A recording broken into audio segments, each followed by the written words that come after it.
जो है ही नहीं उसका असर इतना है कि जो है उसका विस्मरण करा दिया। साधना उपासना इसी असर से बेअसर होने की है। हमारे ऊपर किसी वस्तु का, व्यक्ति का, स्थान का असर न पड़े, किसी घटना का असर न पड़े, किसी द्वंद्व का असर न पड़े, तो आप जीवन मुक्त हो गए।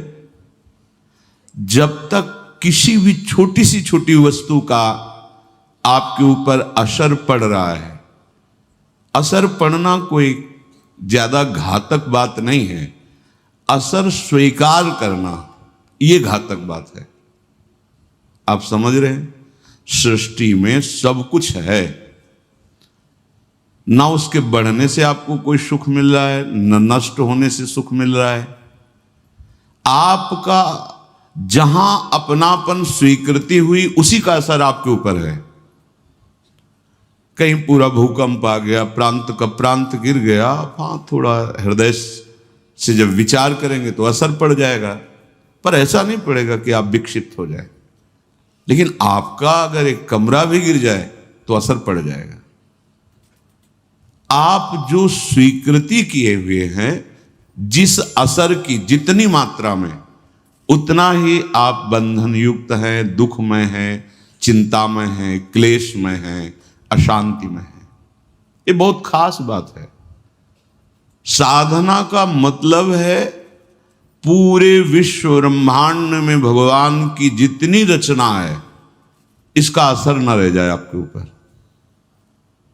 तभी तो शांत एकदम भगवदाकार वृत्ति, वो आप हैं। ये आपका स्वरूप वर्णन किया जा रहा है। नित्य शांत आनंदमय अभाव रहित परम सुख राशि। ये असर विवेक के द्वारा बेअसर किया जाता है। जब आप सत्संग सुनते हैं, भगवान नाम जप करते हैं, भगवत आराधना करते हैं, तो आपकी बुद्धि परम पवित्र हो जाती है।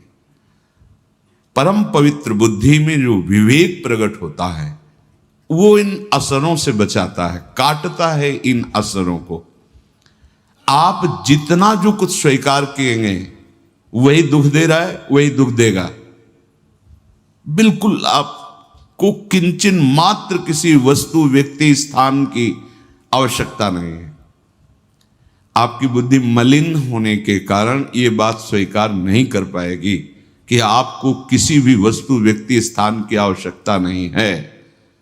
आप कहेंगे प्राण पोषण के लिए, शरीर पोषण, ये सब आपने स्वीकार किया है माया को, इसलिए आवश्यकता, इसलिए चाह, इसलिए आप विक्षिप्त हो रहे हैं, दुखी हो रहे हैं, अशांत हो रहे हैं, मरण धर्मा हो रहे हैं, जबकि आप अविनाशी हैं।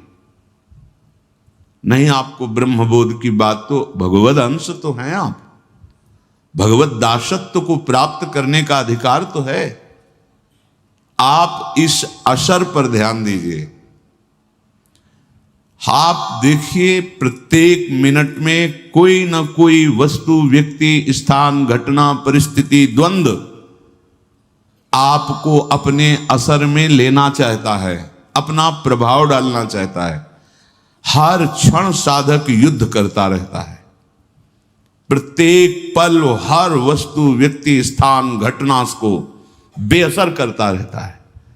तभी उसको इस बात का परम लाभ मिलता है कि वो स्वराज्य सिंहासन पर विराजमान हो जाता है। स्वा, जो हमारा स्वरूप है, शंकर सहज स्वा रूप संहारा, लाग समाधि अखंड अपारा, अखंड अपार क्षमता भरी सुख वृत्ति उसके हृदय में उदय हो जाती है। हम कभी प्रभु से विलग नहीं हुए, अब भी प्रभु से विलग नहीं है, आगे हमें कोई नहीं कर सकता। ये हमारी गलती है। हम स्वीकार करते चले जा रहे हैं मायाकृत असर को। ये अंदर बैठा लिए आप, देखिए, आप जिस असर को आप जितना जोर देंगे स्वीकृति में, वो उतना ही प्रभाव डाल देगा।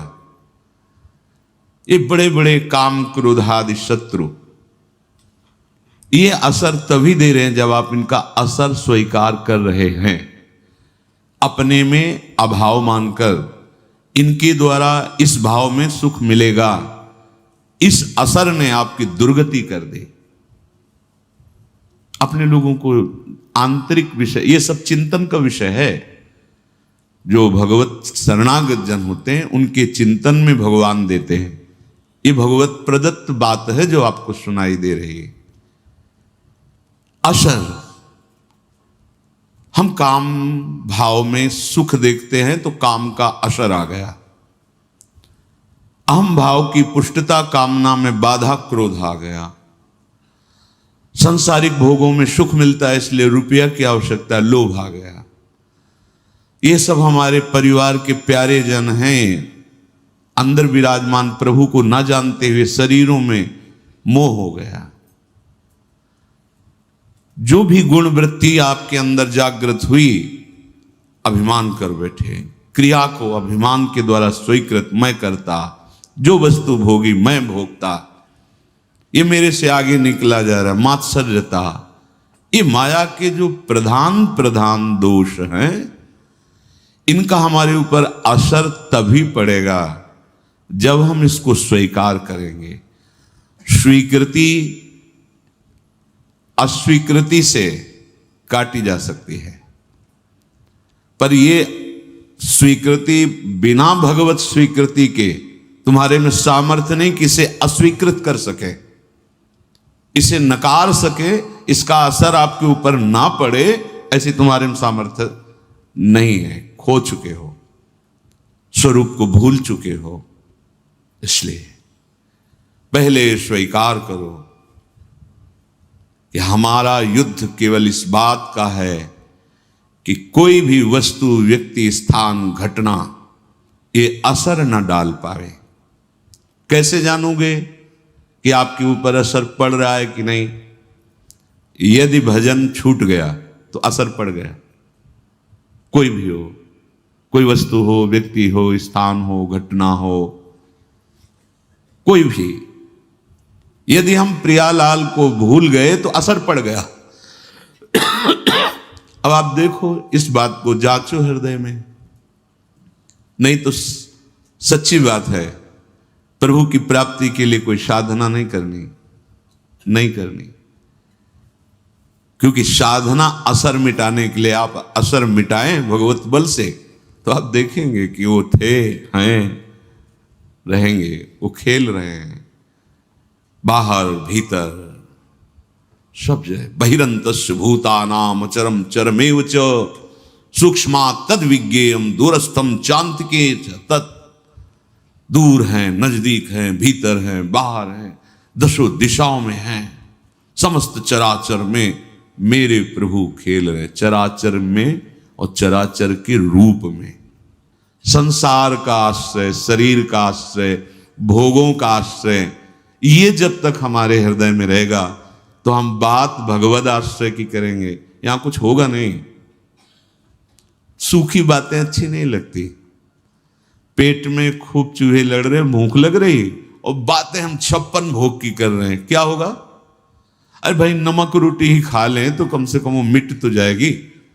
कम से कम साधारण मानव जीवन की रहनी आ जाए, भक्ति, साधारण भक्ति आ जाए, ये तो बहुत ऊंचे सर्वोपरि प्रेम रस की बात है।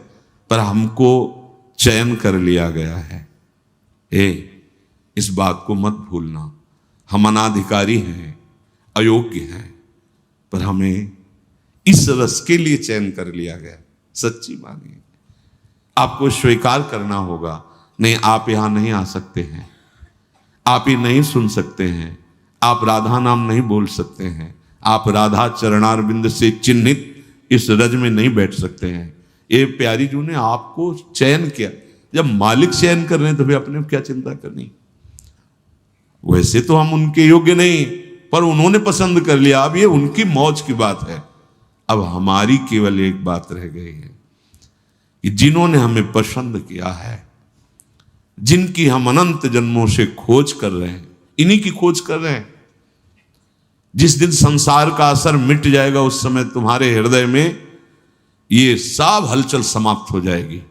दुख सुख मान अपमान लाभ हान द्वंद्व जितने, इसी को मिटाने के लिए हम खोज कर रहे हैं, उस परम सत्य की, उस परम अविनाशी की, उस परम सुख की, जो हमें मिटा दे इस द्वंद्वों के भावों से। हमारा जो भाव गलत बन गया द्वंद्वात्मक जगत में, ये सबकी समझ में नहीं आएगा। अध्यात्म है, सबकी समझ में आएगा रुपया कैसे बढ़े ये बताओ, हमारा काम कैसे बने ये सब घटिया स्वप्नवत, ये सब घटिया स्वप्नवत है। अब उनको समझाने के लिए नीचे की धरा में उतर के बात करनी पड़ती। कुछ भी मिल जाए तुम्हें, जब तक प्रभु नहीं मिलेंगे तब तक तुम्हें विश्राम नहीं मिलने वाला। कुछ भी बन जाओ, ब्रह्मा बन जाओ, इंद्र बन जाओ, कुछ भी, भटकना नहीं मिटेगा। प्रभु की बड़ी कृपा है कि भटकना मिटने वाला समय आ गया है हमारा, अब भटकना नहीं है। अब हमें प्रभु की प्राप्ति ही करनी है।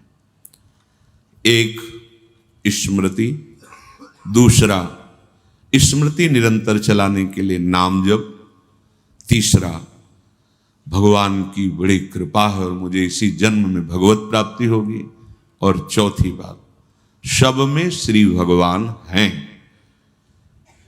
ये पहली स्वीकृति साधक के हृदय में होती है, फिर सब स्वयं श्री भगवान ही बने हुए हैं। उसके आगे कह रहे हैं कि यदि आपके हृदय में ये बात जीवन में नहीं आई तो चूक हो जाएगी। भगवान ने गीता जी में कहा है अद्वेष्टा सर्वभूता नाम। श्री जी की प्राप्ति के लिए तैयारी करो। जो कल चर्चा उसके आगे का है विषय अद्वेष्टा सर्वभूता नाम। किसी भी संसार के किसी भी व्यक्ति से तुम्हारी दुश्मनी तो नहीं है। अगर एक से भी होगी तो बिगड़ जाएगी पूरा सिद्धांत हमारा। बहुत सावधानी से सुनो। किसी भी प्राणी के साथ किसी भी प्रकार से यदि मन में तुम्हारे द्वेष बन चुका है, फौरन निकालो। उसका उपाय है, अनुभव का उपाय है। जहां वो सामने दिखाई दे मन से प्रणाम करो, सर भी झुकाओ।